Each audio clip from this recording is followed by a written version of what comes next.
विकीर बाहर निकलता है और देखता है कि वो बालाक ट्राइब के कैंप के बीच खड़ा है। उसे लगता है जैसे वो यहां बंदी बनाकर रखा गया हो। इस हालत में भागना पॉसिबल नहीं था। तब वो देखता है एक लेडी कुछ कैदियों को ले जा रही है। उनके चेहरे देखकर विकीर समझ जाता है ये सब बास्करविल और मोर क्लैन के सोल्जर्स हैं जो किडनैप किए गए हैं। पर उसे अभी तक एग्जीक्यूट क्यों नहीं किया गया? तब पीछे से ईहू आता है और कहता है, तुम बालक ट्राइब की लैंग्वेज समझते हो? वो वही है जिसने पहले उसे पॉइजन दिया था। ईहू कहता है, खुश रहो, तुम उनकी तरह नहीं मरोगे। अगर तुम कमांडर के पेट डॉग नहीं होते तो मैं तुम्हें अभी बॉयल कर देता। पेट डॉग शब्द सुनते ही विकीर का गुस्सा बढ़ जाता है। ये वही फीलिंग थी जो उसने पिछले जन्म में ह्यूगो के साथ झेली थी। ईहू उसकी आंखों में देखकर घबरा जाता है और गुस्से में उसे पंच मार देता है। विकीर को हुक्म मिलता है अपने ओनर को ढूंढने का।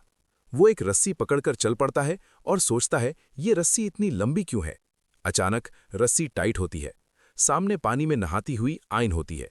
वो स्माइल करती है और विकीर को झुकने को कहती है।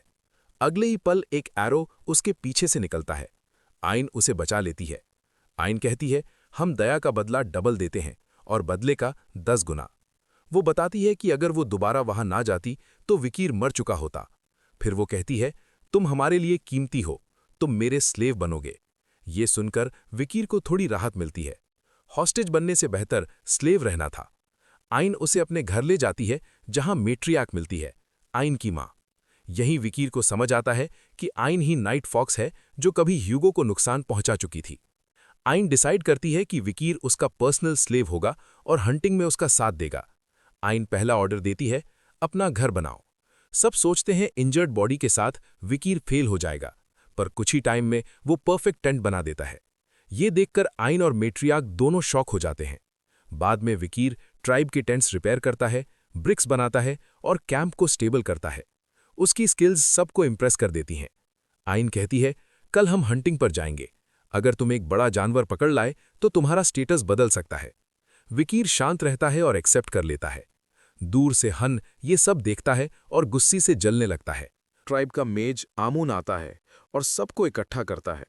वो कोल की राख निकालकर बोलता है कि जो भी हंटिंग पर जा रहा है लाइन में खड़े हो जाओ, सबको ब्लेसिंग मिलेगी। आइन विकिर को बताती है, जब भी हम किसी जानवर को मारते हैं उसके लिए प्रे करते हैं और चेहरे पर राख लगाते हैं ताकि डेथ गॉड से अपना चेहरा छुपा सकें। विकिर सोचता है, बालक ट्राइब सिर्फ फाइटर्स नहीं है, इनके पास मेज भी है। ये जगह भी बाकी दुनिया जैसी ही लग रही है।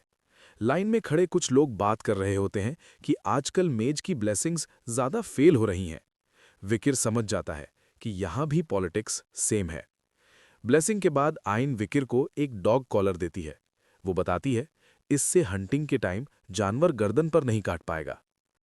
आइन और विकिर वुल्फ्स पर बैठकर हंटिंग के लिए निकलते हैं। आइन कहती है, मुझे पकड़ के रखो। पर वुल्फ जैसे ही आगे बढ़ता है, विकिर का बैलेंस बिगड़ जाता है और वो गिर जाता है। उसका बॉडी अभी भी ठीक नहीं था। तब हुन वहां आता है। वो आइन को टॉन्ट करता है कि तुम अपने स्लेव के साथ टाइम वेस्ट कर रही हो, और कहता है कि वो एक बड़ा जानवर मारकर नेक्स्ट हंट का कैप्टन बनेगा। हुन गुस्से में विकिर को किक मार देता है और कहता है, एक स्लेव होके हंटर का कॉलर पहने खड़ा है। आइन तुरंत हुन को रोकती है।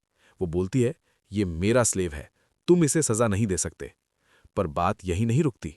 आइन खुद विकिर को एक जोर का पंच मारती है ताकि हुन को दिखा सके कि डिसिप्लिन उसका हक है। हुन शॉक्ड रह जाता है। वो चुप हो जाता है और वहां से चला जाता है। हंटिंग के दौरान आइन विकिर से पूछती है, क्या उसे दर्द हो रहा है? विकिर कामली कहता है, बोलते वक्त दर्द होता है, ऐसी चोट मुझे पहले भी लगी है।